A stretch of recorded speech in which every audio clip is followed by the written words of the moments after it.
And feel free, please remember to mute yourself as well. Thank you.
All right, welcome everyone.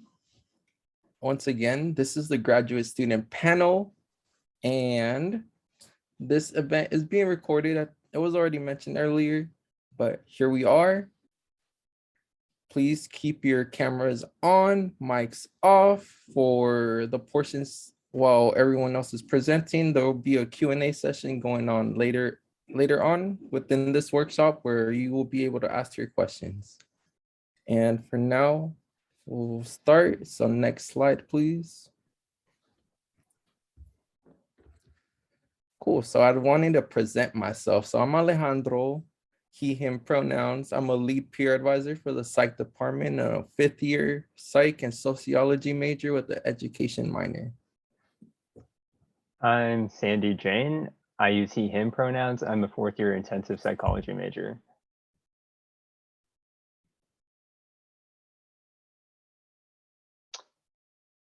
So moving on to the agenda. So we're going to go over introductions. We're going to introduce our panelists one by one. We'll go over their general and personal experiences with grad school.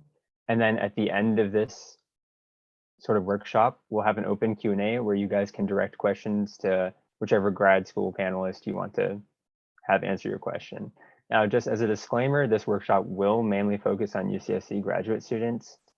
So we can't really talk about other graduate school programs here.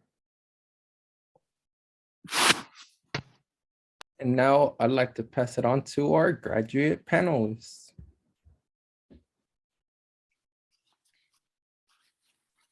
I guess I can go since I'm to the left. We can maybe go left to right. Hi, everybody. My name's Andrew Geidish. I use he, him pronouns, as it says on this wonderful slide. I am a 4th year working with Professor Jean Foxstreet in the Spontaneous Communication Laboratory. My research revolves around conversations. I'm particularly interested in how we converse with one another and how we make distinctions between good and bad conversations. So once we leave a conversation, what makes a particular experience a positive one, or what makes an experience a negative one?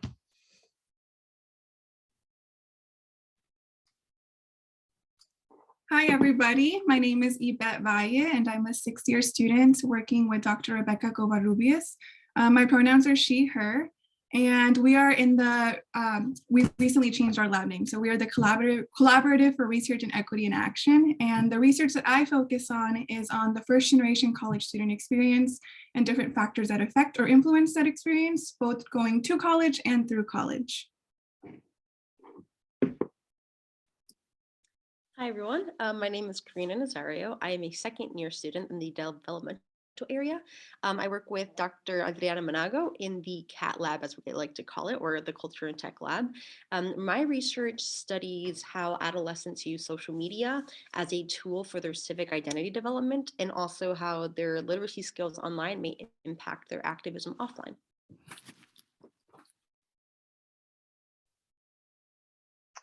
All right, so now that we've met every single one of our panelists, we're going to start with their experiences with grad school. So I'll be asking a few questions to specific people, and the respective person will answer. So for Andrew, what would you say is a typical experience for a first-year graduate student academically? Yeah, that's a really good question. When you start grad school, specifically in your first year, you are still taking classes. They're generally referred to as seminars once you reach into grad school. So they're really a lot smaller with some other graduate students, but you're still taking a full load, kind of.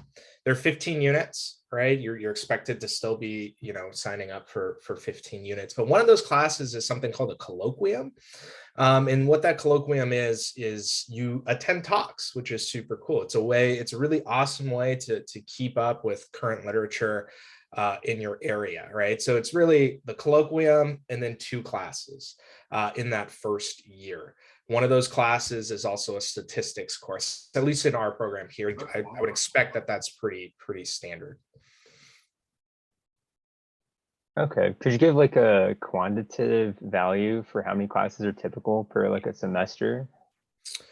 Yeah, so it's going to be those 3 really. So here at UCSC, that first quarter, again, it's the colloquium and then the two classes, and then 3 per quarter usually. Okay. Are you expected to conduct research in your first year?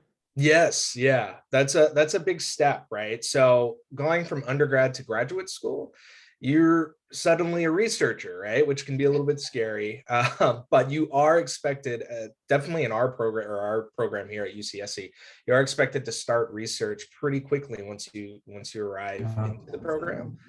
You start working on something called a first year project, so you have about a year to do some original research. Okay.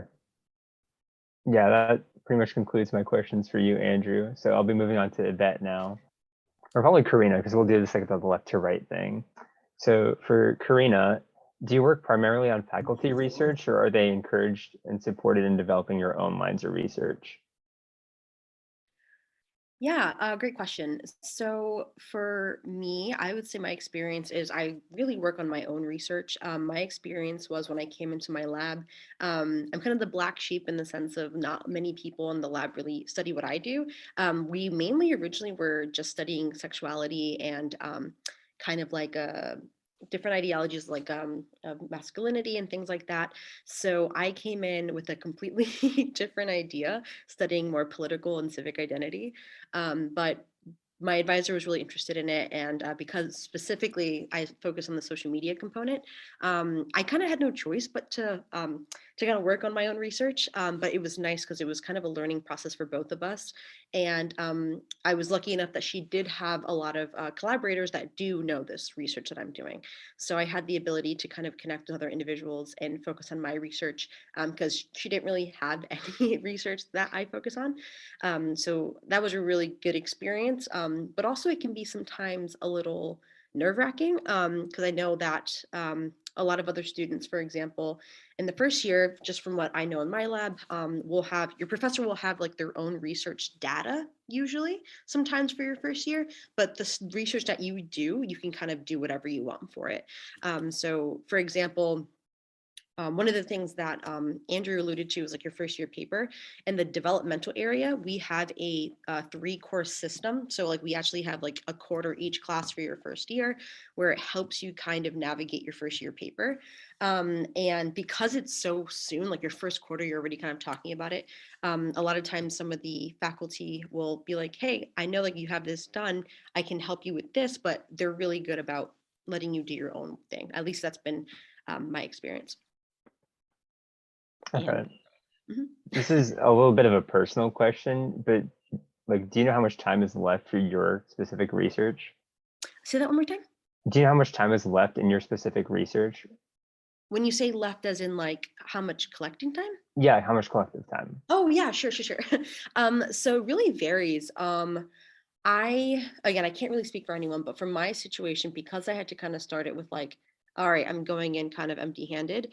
I did have the luxury of getting some summer funding that my advisor had and kind of starting the research early. So I kind of started like my PhD like technically in the summer instead of the fall.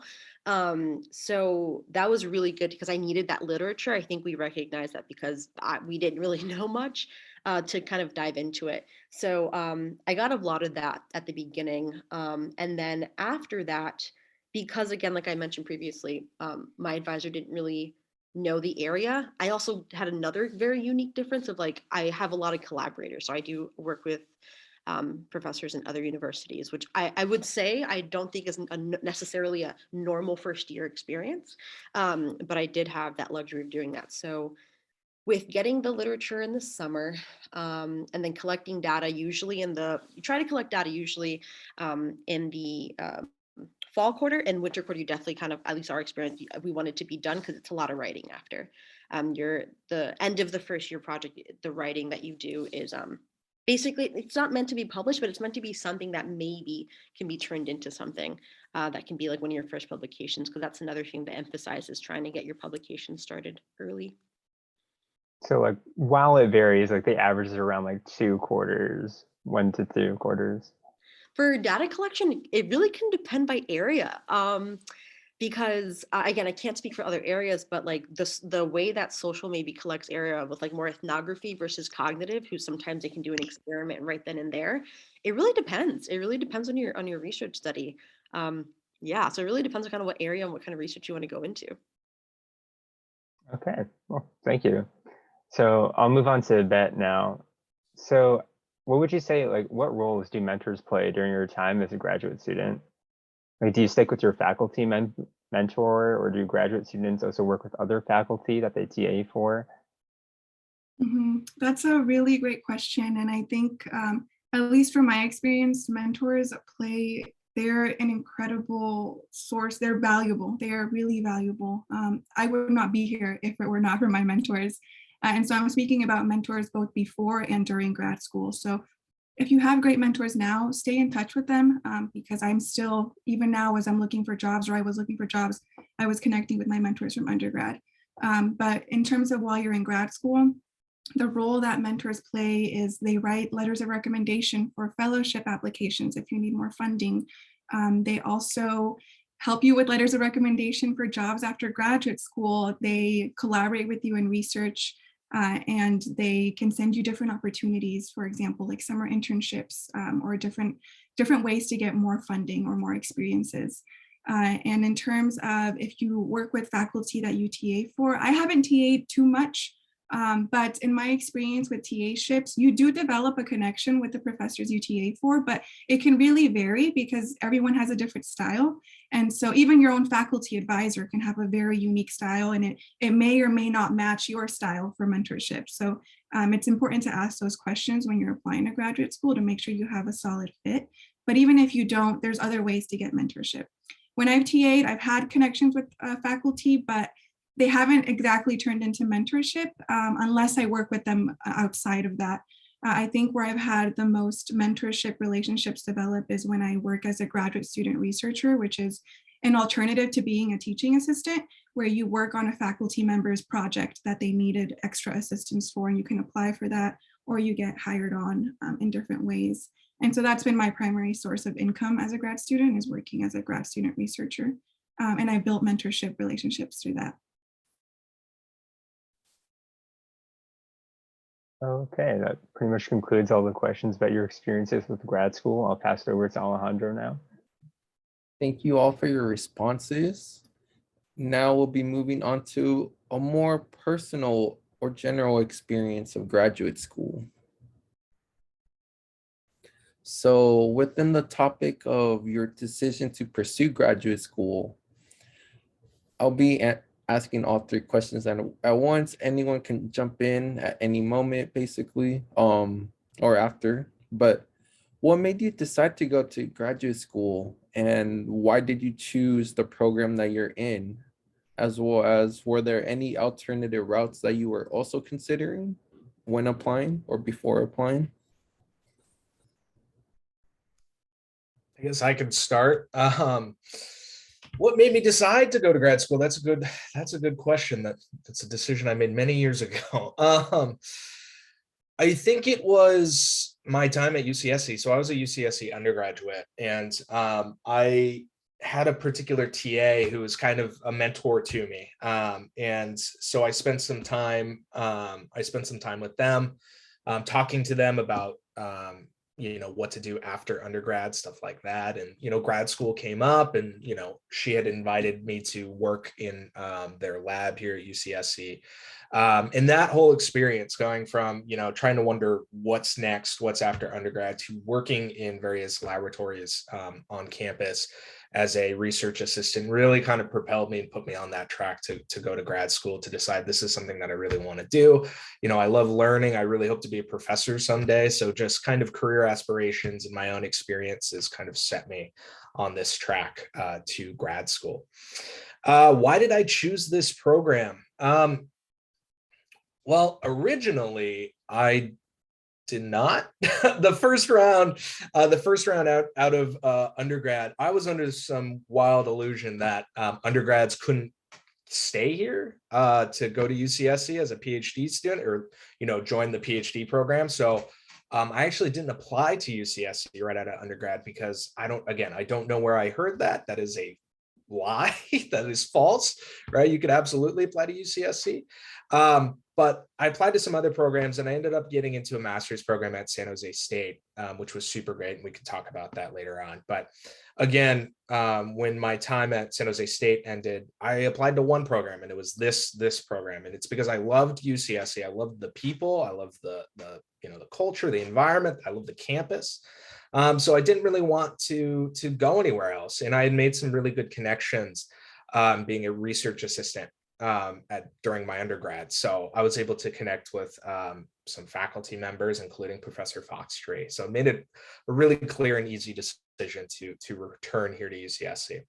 Alternative routes. To be honest, I really wasn't thinking alternative routes. I think I really decided early on that I wanted to get into academia in some way. So if that involved only getting a master's degree and maybe teaching, say, at a community college or something like that, that was something that I really wanted to do.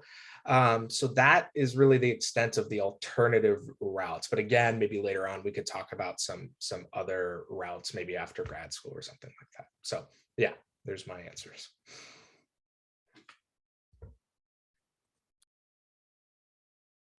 I can go as well if we have time to answer this. So I also ended up getting a master's after.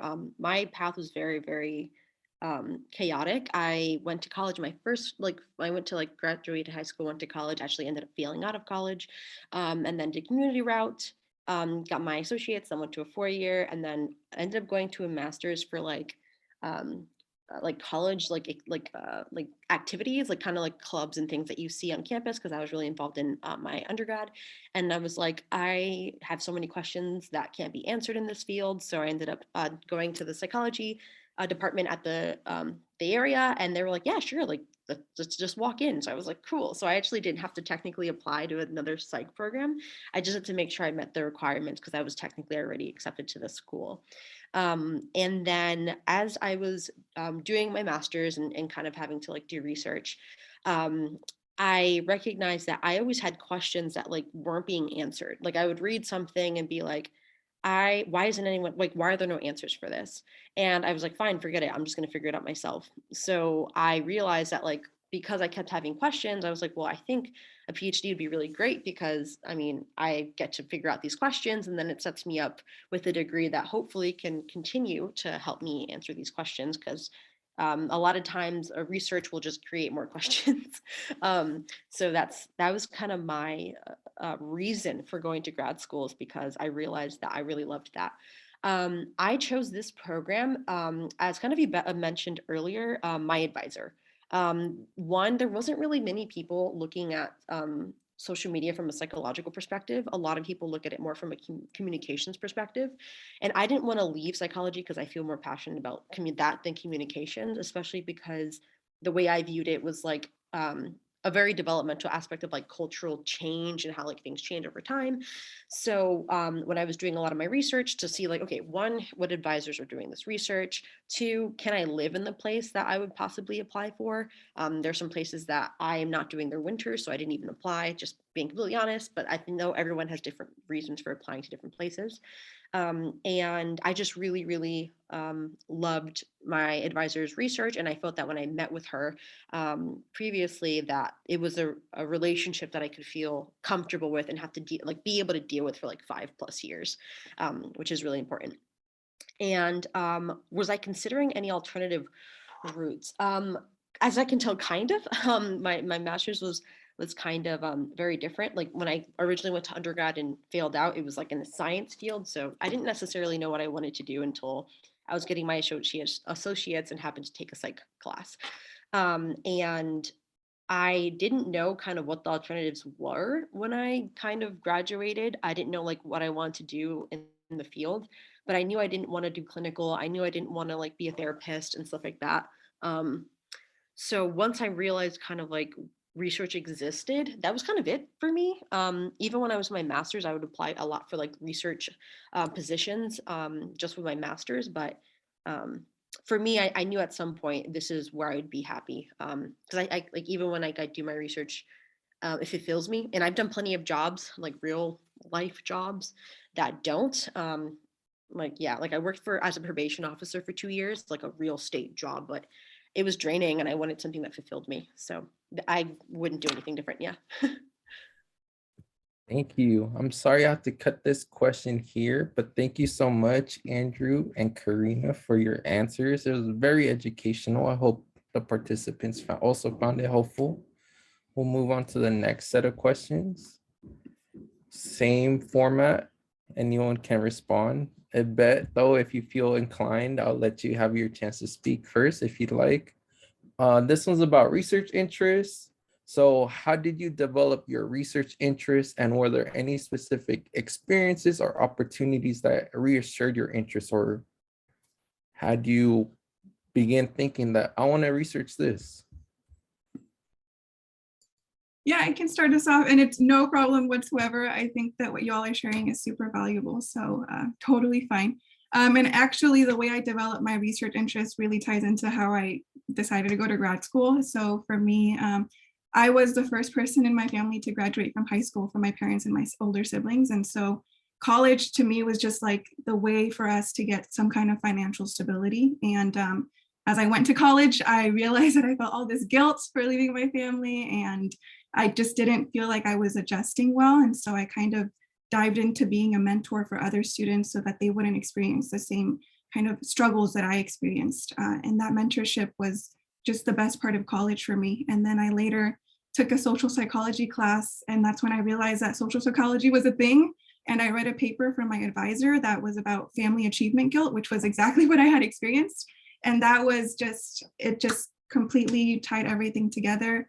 I got to, see how, mentorship can tie with research. And now I get to do research and mentor on how to be a good mentor. And so it all kind of just ties together. So my research interest really developed from my personal experiences, mentoring other students who had similar experiences, and then finding research that portrayed our experiences and wanting to be a part of that and continuing to bring out the strengths that we carry with us as first-gen students.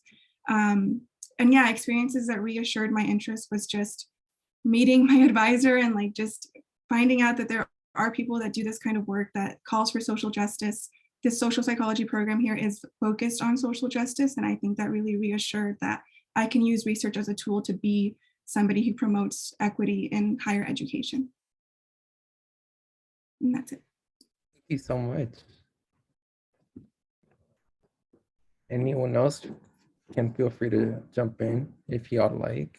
Sure. I mean, I could talk a little bit about it because I think for me, deciding what to research was a really kind of scary thing for me, I guess, because there was so much I had so many questions and so many different, I had worked in a couple different labs as an undergraduate student, working on different projects in a lot of different fields. I did some work with Professor Whitaker, who's over in the computational media department now, but it was like technology. And then I did work with Professor Foxtree as an undergrad. So there was language. So deciding what to research once it was time to decide was kind of an interesting and scary choice. But I was kind of similar to Yvette was saying, like with personal experience, I think sometimes some of the best research questions that you come up with is based on your own personal experiences and your own personal lived experience. And in the cognitive area, right, there was this big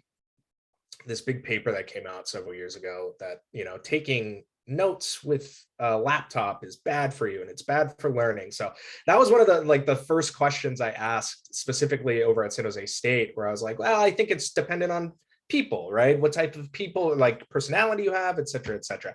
So I did a bunch of research on that. But then when I came here to UCSC, again, it was very much technology based. We were looking at how some folks interact with computers and do some voice or some video chat, et cetera, et cetera. Long story short, before I start rambling on, is that it wasn't really engaging for me, right? So something that you'll learn if you do this grad school route is that sometimes your research interests can bounce around. And I decided that I didn't really want to work with technology anymore. So really started to try and focus more on what we can learn about how we communicate with one another via conversations and stuff like that. Because my research was going down towards like conversing with artificial agents, right? So Alexa, Siri, stuff like that. And then I was like, well, what if we just made it both people? How about that? And so, yeah, so that's really how I landed on my research. Oh, thank you. I'm sorry, I'm gonna also have to cut this question short. Sorry. We'll move on to the next slide, please. And this last set of questions is on the topic of challenges and rewards. So what are some expected/unexpected rewards from graduate school? Same thing, what are some challenges from graduate school? For example, is there something you wish you had known before going into graduate school? So I'll start. We're going to keep that pattern going. So for me, I think one of the expected or unexpected, I guess it would be kind of expected, but didn't necessarily understand the gravity of graduate school is the ability to kind of nerd out with other people. I think one of the things I really enjoy is, like I said, my questions were always burning. So like being able to meet with other people who, even if we research different things, understand like research and being able to talk and have that discussion is really awesome for me because it's like this own community. And I will speak for UCSC. Our department in general, the psych department, is very collaborative, which that was unexpected, I think, for a reward is just how amazing everyone is of like, oh, well, I know about that. Come to my lab and like, let's talk about it. And that's something that I think is extremely fruitful and helpful and has really ignited like that passion. Like it's usually there, but it's always so exciting to hear people's perspective on areas that I don't know anything about. And that's really cool. Also the relationships I've kind of developed with individuals. Obviously like you have like back home friends and things like that. But the graduate school experience is like just an experience. No matter what, it's an experience. So having other people to kind of go through that experience with, like the grad students, especially like the older grad students will take care of the younger grad students, and then it's like a kind of never ending cycle. And that's really helpful because like my family doesn't understand a PhD. They're like, oh, like, how long are you there? Every time I go home. And I'm like, it's going to be years. And every time I tell them, they're like, wow, that's a long time. I'm like, I told you that the last week I was here. So it's really cool to have like a community of individuals who are just really there for each other, which again, I just didn't expect that, because I feel like a lot of times people are like, it's grad school, it's blah, blah, blah. And then like I met people and I like created these relationships with like people that are professors who I always think I'm like, oh my goodness. And then I'm like, oh, like you're normal. Like you just happen to, this is just your job, which is really awesome. I was really happy to get that perspective. And I think a challenge that I kind of wish I would have known is just how time consuming like your research plan is. I love doing my research. I love doing that. But as mentioned previously, like some of us will TA, we'll do research. The first 2 years, I joke, and don't be afraid by this. I always call it the hazing years, because like you're taking your coursework, you're TAing, you're getting used to like being in a different place. And sometimes it can be overwhelming, but it is really fruitful. So that was something that I was like not expecting, and it was a challenge. But I think again, because we have so much support here, it actually wasn't as bad as it could have been.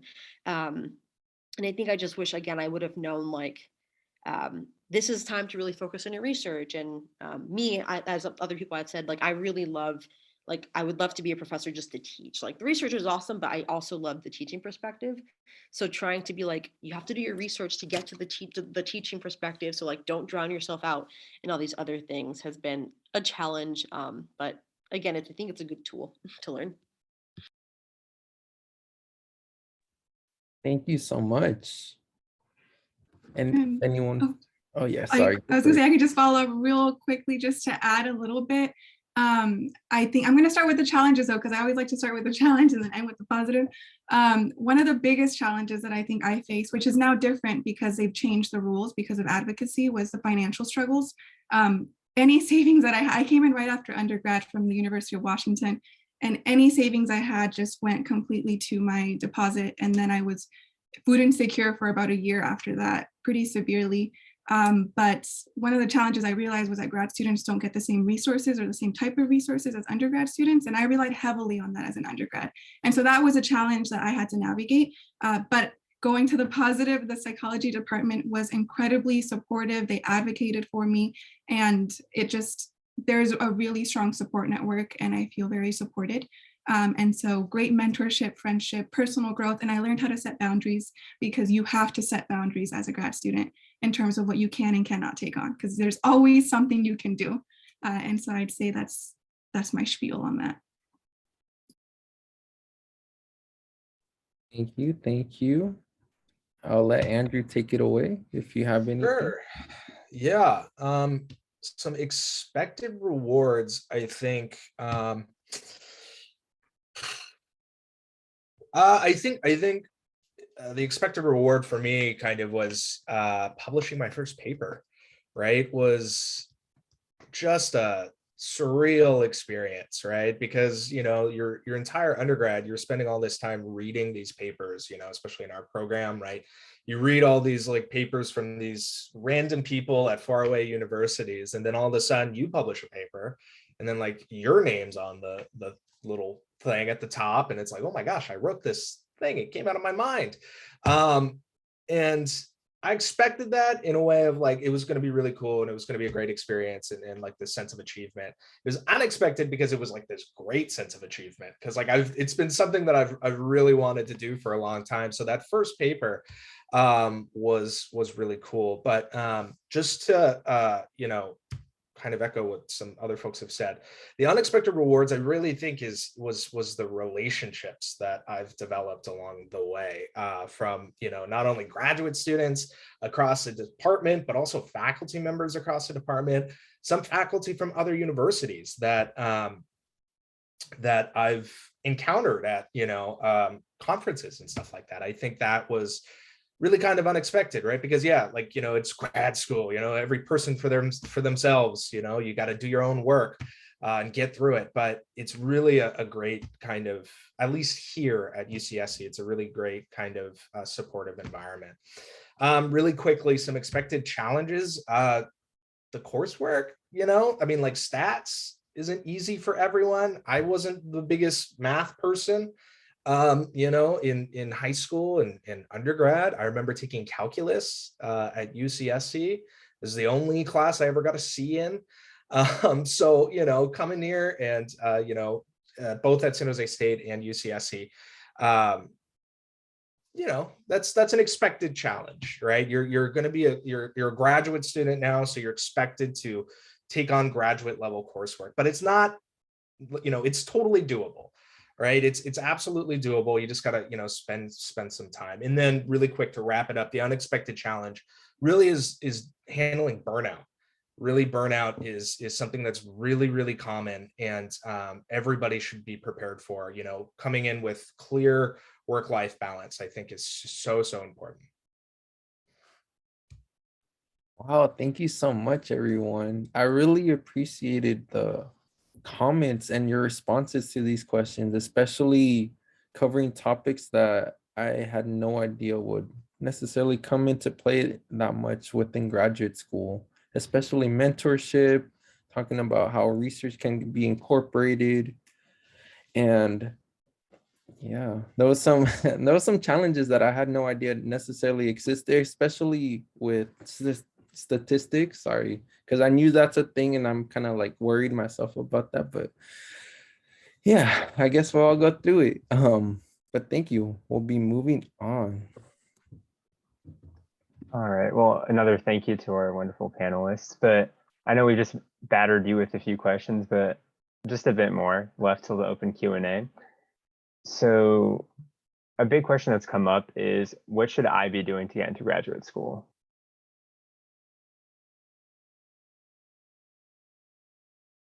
I think it's really important about I mean, even like referencing mentors, that especially in undergrad, they're really resourceful and kind of guiding you on what they have, especially because depending luckily we kind of go to a school that does have a grad program, so they might have experience with the like what that experience is like to apply, because they see the applications come in. So that's something that's really valuable as an undergrad. Also, trying to get involved in research. I think obviously, as we know, like there's certain research labs that maybe do research in something, and it might not be the exact thing that you want to study, but I think it still shows that you have the ability to do research and be involved. So don't be afraid if like you're like, well, there's nothing that I'm interested in that they were doing research in. It's more about the ability of if you can do it. And I just like that is extremely valuable.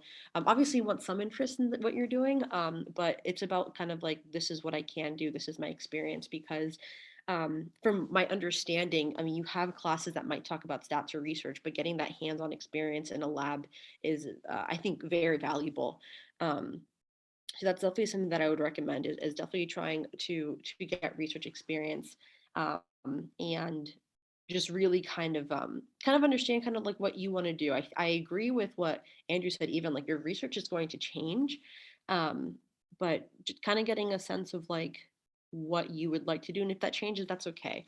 But I would definitely say, more than anything, getting research and everything like that. Obviously do well in your classes, but um, the way that my advisor used to say is that like everyone's going to go in with the 4.0, but what uniqueness do you bring? And that can be your research experience and things like that. I think one thing I'll add is definitely don't do it alone. You know, we grad students, you know, we've all been through that process, and especially here at UCSC, as far as I know, you know, we're very willing to help support students through that grad school application process. You have to write essays, you have to get materials together, and you know, we offer that support to you if faculty are too busy, or if you need someone to kind of be that middle ground for you. Yeah, I think that's one of the bigger things. Kind of just really quickly echo research experience, right? So here at UCSC, it's the 194 series, Psychology 194. I just posted a link on the chat where those postings happen. Folks are always looking for research assistants. There's usually some posts, so definitely check those out. That's a huge thing. If you're interested in you know, pursuing a PhD, try and get some research experience. And then the second thing I did want to say is letters of recommendation, getting those lined up is super, super important because they're really a really big part of the PhD application. So trying to find some folks who agree to write you a good letter of recommendation. The sooner you can get that squared away, you're going to be a lot less stressed during the application cycle. And one thing I wanted to add about the research experience also is that definitely keep that link. But I also recognize some professors won't post on there.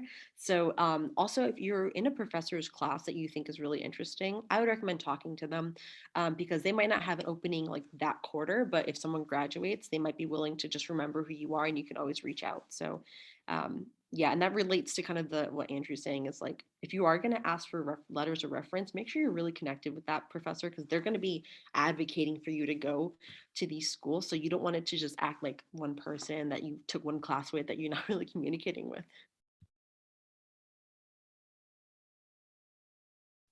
All right, thank you so much for your thoughtful responses. That's a pretty common question for a lot of people.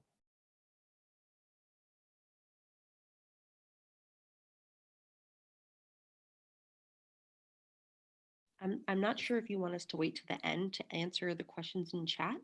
I would prefer if people held off on their questions till the end, but you can always answer them privately or answer them in chat. Cool. I'll take on the next question or ask it. So what are ways to prepare for graduate school if you're taking a year off, like a gap year, for example? Open to anyone, of course. I personally didn't take a break or a gap year of any sort, but again, just to kind of repeat what I had said, especially if you're taking a gap year, is getting those letters of recommendation lined up, right? Because if you take a gap year and then you haven't asked a particular faculty member or something like that, and then you show up a year later and you're like, yeah, remember when I took your class, you know, a year ago, or whatever the case might be, that might be a little bit difficult. So I think for folks who are thinking about taking a gap year or have to take a gap year for various reasons, that is going to be a solid way to prepare to then do or go through the graduate school applications and be clear, right? So when you're asking folks for letters of recommendation and you're going to be taking a gap year, let them know because they might ask you to write up something, right? So when the time comes for them to write that letter, they can review that and maybe, you know, refresh their memory and stuff. So I think that's a really important thing regarding gap year stuff.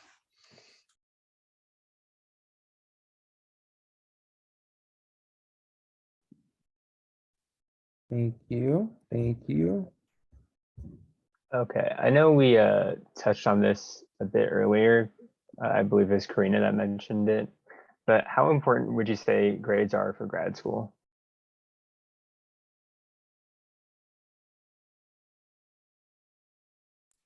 It's been a while for me, but what I'll say is that I applied to grad school with a 3.49 and not very high GRE scores. They were not like super low GRE scores, but they're pretty average for the most part. And so I think they've started to hopefully move away and kind of recognize the equity issues with like testing. And so I guess that's just kind of my experience with applying like that. Some professors do not care as much about your grades and they care more about, you know, the ideas that you're bringing forward and kind of your entire holistic application. But that really is variable and it depends by the situation. Yeah, I will also feed in that. I think I also took the GRE, and I know there are some universities that are starting to not accept it for PhD programs. That's kind of been the movement the last couple of years, even at like really big, like Ivy League universities. So that is something that's moving, which is again, like Yvette said, great because there's so many issues with it.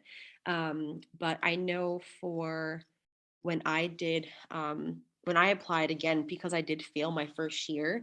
Obviously, I had a whole year of really really bad grades, and that was terrifying to apply to grad school. And overall, it did impact my NGPA, even though I did when I graduated my undergrad, it was cum laude, but you still can't ignore kind of the other grades that I had. However, kind of like what Yvette said, when I met with my advisor, there was no talk of grades. It was like, oh, can you show me your writing sample? So I sent a writing sample in so they could see how I could write. Let's talk about research. She had me read one of her articles, and then meet with her and kind of talk about it so she can kind of get a sense of like how I thought. So it wasn't necessarily about the grades. It was about, like Yvette said, kind of what is your research, like what can you do about it, like kind of can you think about it, I think was really important.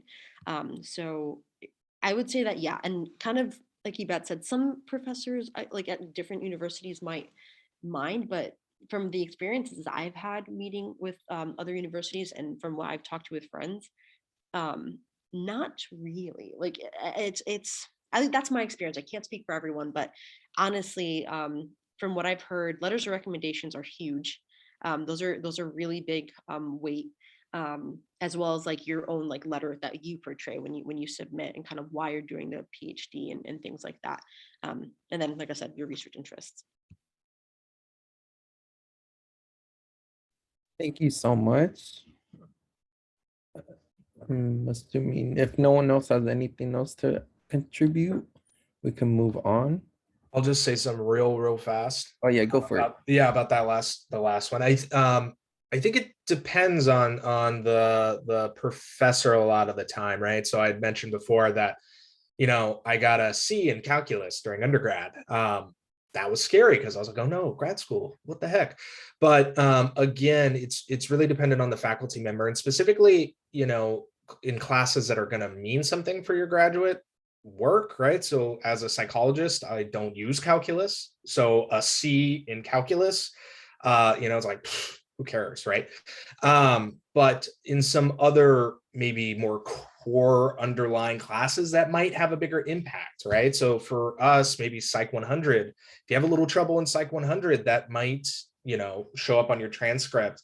Again, heavily dependent on faculty members and their own personal views on this. It might change their mind or might sway them one particular way over the other. So really focusing on those psych classes, I think is important. Awesome. Thank you all so much. We're moving on to the Q&A session, where we'll be allowing students to raise your hand or ask in the chat, and we could try to ask them for you.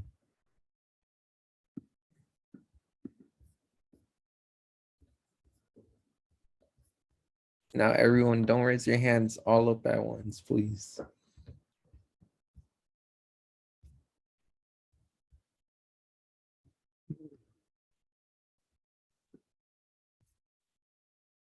We have a hand raised. Maribel, go for it. Hi. So my like personal situation is maybe a little bit different than like what our presenters are kind of here for, just because I don't really want to go into a PhD program. I'm doing research right now and it's not like my favorite thing ever. I want to do maybe like just regular clinical psychology.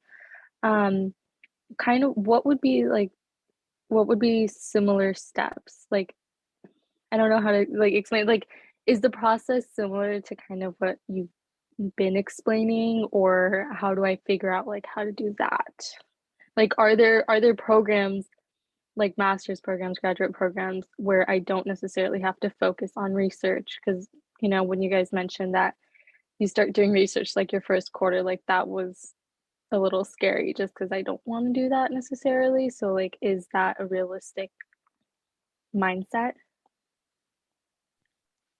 I'm going to try and see if I can answer this. So, you're thinking more of going the clinical route. Is that what you stated? Just so I can make sure.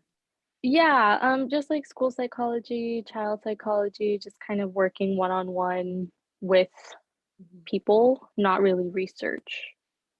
Yeah, so that's a great question. And there are programs.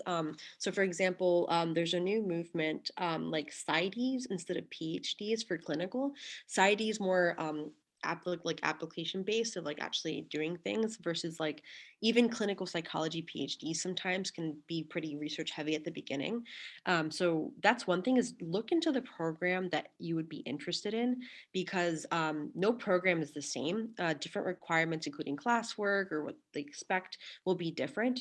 But there are classes, specifically, for example, with school psychology. I know I have a really close friend who just has a master's with it, and she's a school psychologist. But there also is another friend of mine who did get her PhD in it, and she had to learn obviously about the measures and everything that they use in those practices. So I think the fact that you're doing research is beneficial, even if you're going towards a program that may not have it, because I think it does show a skill set.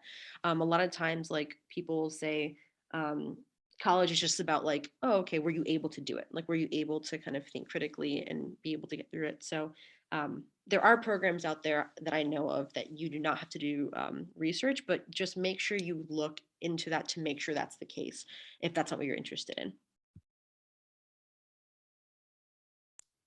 And then I just have, sorry. No, I really wanted to mention a faculty member that just came on in the psych department, Hannah Raylia, I think is how you pronounce her last name. We haven't had a person focused in clinical psychology for quite some time, and we just hired her. So she specializes in clinical psychology. So she's going to be teaching a lot of the clinical psych classes from here on out. So maybe think about trying to visit her office hour with just some questions, because she's going to be a lot more in tune with the process and how that might be a little bit different than some of the stuff that we've been talking about. So I just wanted to mention that. Yeah, thank you. Could you spell her name just so I can make sure to find it, please? I'm doing it right if now. you know it, or oh, perfect. In the Thank chat. you. Thank you guys for your responses.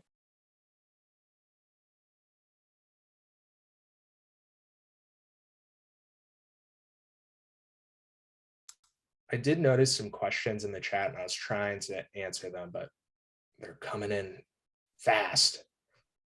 One question I could ask that I don't think has been answered yet is by one of our other peer advisors who was asking for, in the topic of a letter of rec before graduating, and they're thinking of taking a gap year.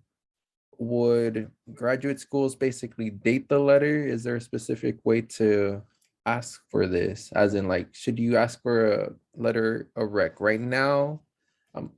Or should you ask them to write one for you like at a later time? Is what I think you're asking. If I were to be taking a gap year, I'd probably ask right now, before you left the university. That's just my own personal thought, because especially if you're in their class or something like that, and the way you would go about that is simply by just asking them like you normally would, but letting them know that you're going to be taking a gap year. What's going to happen probably is they're not going to write it now, right? Because the submission of rec letters happens during the application process. They receive a link, and then they submit their application or their recommendation letter that way. So usually what will happen is they'll maybe agree, and then when the time comes, they would write the letter and then submit it.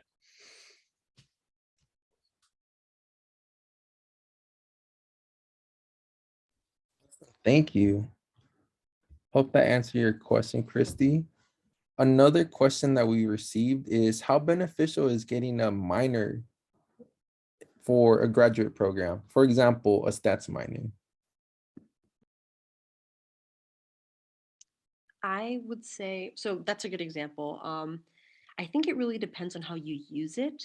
I think it's going to be more beneficial. Like, it totally, like, get a stats, that's great. And then when you go to grad school, they're not going to just look at your minor and be like, you took blank, blank, and blank. You gotta want to sell yourself on why you did it. So I know individuals who've taken like sociology majors because they're kind of more focused on that aspect of the research, or like feminism studies, and they're kind of looking at kind of women things from a psychological perspective. But again, when they do it, it's about kind of seeing how it relates to kind of what they're interested in.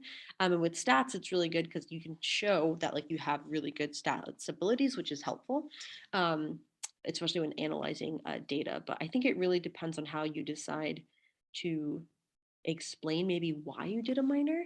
Just because, again, when an advisor is looking at your application, they're not going to like assume why you did one minor versus another.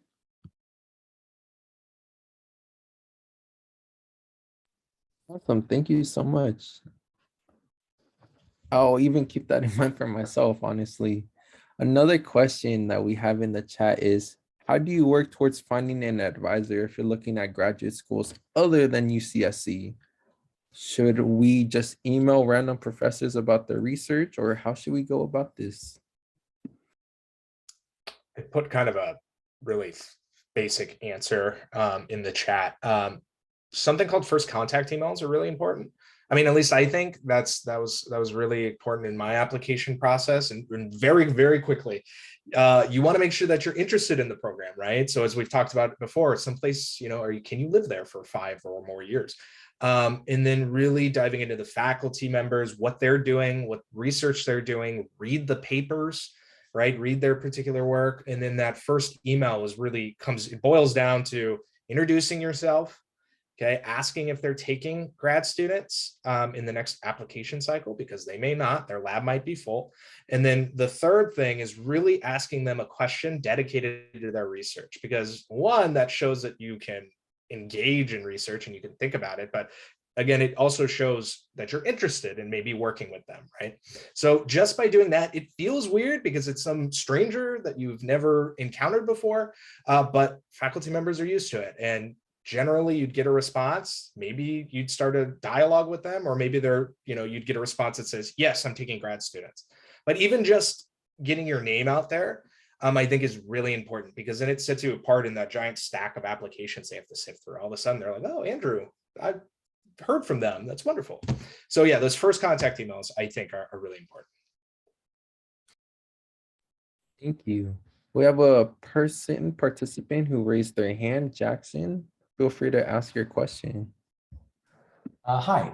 So when it comes to building relationships with a professor and getting involved in a lab for long-term and showing that you're dedicated to what they're doing, and then, you have to build a repertoire of relationships with different people. I mean, I don't know how it might be with participating in multiple labs, but if you really only have one connection to a faculty member that you've gotten like fairly close with in a normal like classroom setting, but then you also have one other in the research lab, that's only 2 letters of recommendation possibly. And let's say you're trying to apply by the end of the year. Is that enough in the application aspect, or how would I produce more experience and get close enough with them to have that opportunity? One thing that one of my friends did back in undergrad was, and this might work with some professors, it might not, and it's just kind of about going to, like, say you're taking 3 classes and one of your professors you don't know too well, but you like their research, or you're excited about their class. In the beginning of spring quarter, you could go to their office hour and explain, I'm going to be applying to graduate programs, and I'm going to, want to ask you for a letter of recommendation. I'm really excited about your class. Can we build a relationship throughout the quarter? I can visit you in office. There's ways to navigate that conversation to say, I'm going to be in need of a letter of recommendation. I really value what you're teaching me, and I would love to have you as a recommender. How can I build a relationship with you so that you feel comfortable writing me a letter of recommendation? Even setting up that expectation and seeing if they're willing is one way to go about it if you're needing an additional recommender. It worked for that friend. And so that's one way that you might approach that, but there may be others that the other panelists know of. I was gonna say that I have heard that word be successful as well. One of the things that I personally did was if I did take a class with a professor that I recognized that I would want some sort of like professional relationship with, you want to be engaged. I recognize that a lot of professors remember the students who are engaged in their class. so that when you're already kind of having that relationship in a format that they're teaching, you see them very regularly.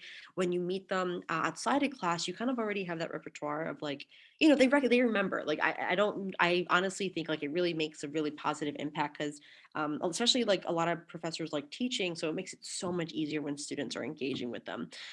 So I think like that's something that can be very helpful of just like being engaged because it says in a way like they can kind of get a sense of who you are in the sense when you're kind of being active. So when you meet with them, they already not only kind of have a sense with you and can really, I think, help you versus just going to the office hours here and there.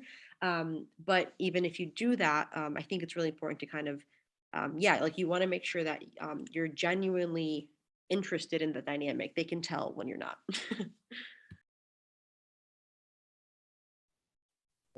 Question before we have to end this session is, how would you go about asking for a letter of recommendation?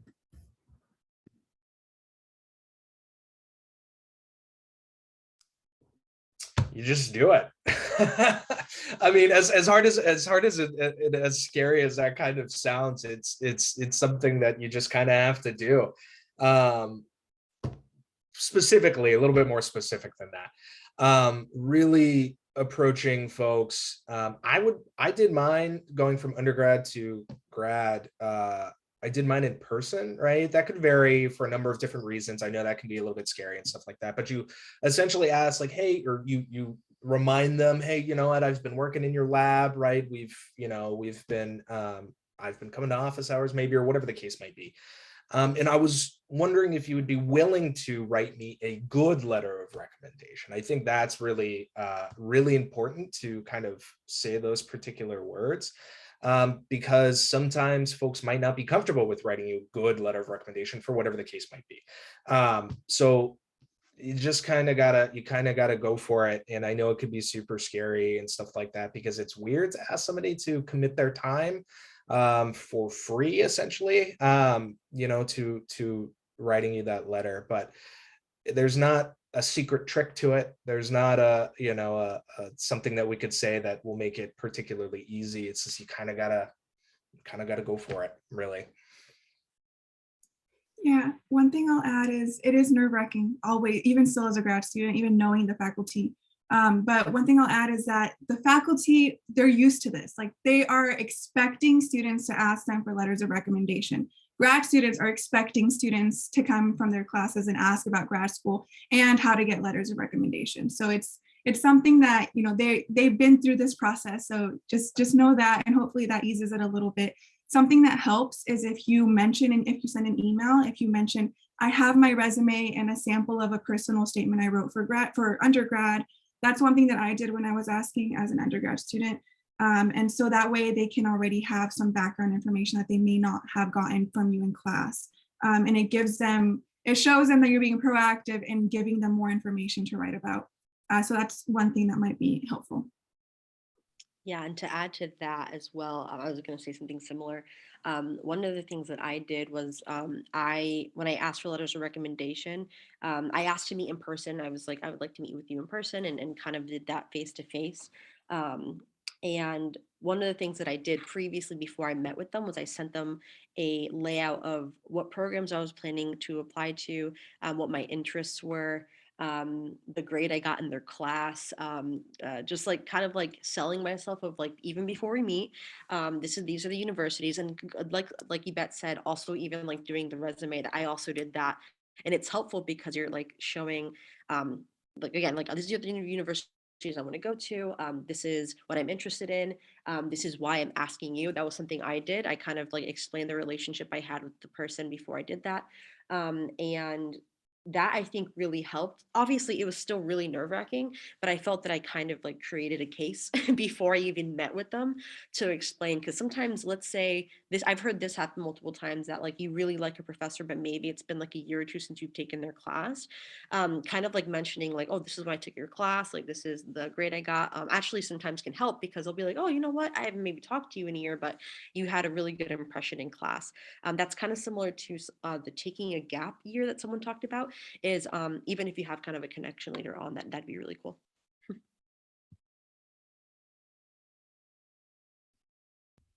Well, thank you so much. So essentially we went a little bit over time. And thank you for responding to everyone's questions. We want to be mindful of your time and also our participants' time, everyone's time. So thank you for joining. I'll give it to Sandy. All right, so we're probably officially going to end the meeting here, but if anyone wants to stay around, our grad students can stay a little bit longer. Let's try not to reach like 5 more minutes though. So we'll probably officially end it like around 6:42. If you have any more questions, feel free to ask them right now. And thank you all for coming.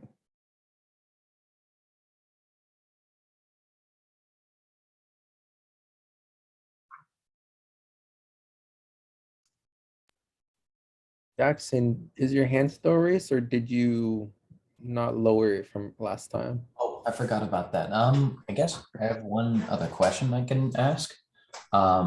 When it comes to something like independent research or building a thesis, like it takes a lot of dedication, I assume, but how related do you have to be with the faculty that'll be shadowing that before you can start prompting that? And actually in conjunction with that, how long does the process take from start to finish with those types of projects?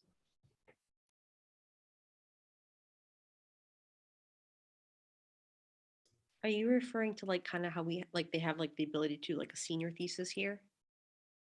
Yes. Okay. I can only speak again from my exposure. Is one of the things that was cool was that the student that was in our lab just got to use like the research they had been working on with their student. And because they had already kind of been working with that dynamic, it was a lot easier for them to do it because it was kind of already developed. So for example, I have some students that joined me this year and there's already some data collection, but if they continue to work with me, they kind of get the ability to kind of get their own perspective of it. So we really are like advocating of like, we want them to kind of take their own spin on it. And that's kind of how we view it. So in lengthwise, it really depends, I guess, on when you start that process and when you decide that you want to do it. And one thing I also wanted to clarify is this referencing, let's say that you're not in a lab, or are you in a lab when you're doing this? I'm assuming that you have to be in a lab, so you can have a little bit of experience, but also like the person that's shadowing you already has a little bit of a relationship, so where they can dedicate themselves to that and trust that you'll have, you can pick up that project. Yeah. So I would say my experience is um, the professor, this again, my experience is not really going to be shadowing your senior thesis. It's mostly going to be the grad student that you're working with, because that's the data set that you're working with, is that professor, that specific grad student. And the professors here, because we're so collaborative, they really trust us as grad students to hopefully mentor, but they'll obviously check in and make sure you're doing okay, assist you if you need anything. But I actually think that's sometimes a benefit because you're working with someone who's really working on the same research as you, who can really help you with answers. So I think that's actually what's going to be helpful. And luckily, just so you're not afraid, that does reflect really well with the professor. So even though you might not have them specifically like shadowing your particular senior thesis, because you're in a lab and because there's that relationship between grad students and our advisors, you still do leave a pretty good impression, and you are able to still have that relationship. Well, thank you. Actually, a little bit, if I can keep asking some question about that. Um, I was a little bit ignorant about the relation with the project that I would be leading hypothetically, and the connection with the grad student and what they're doing. So it would be like a slight spin-off and perspective on that, the thing that they're working on. And then, you extrapolate the data on something that you might have seen, or is it sort of like you use some of the participants that are already there and then like adding something else that they would be doing during the test?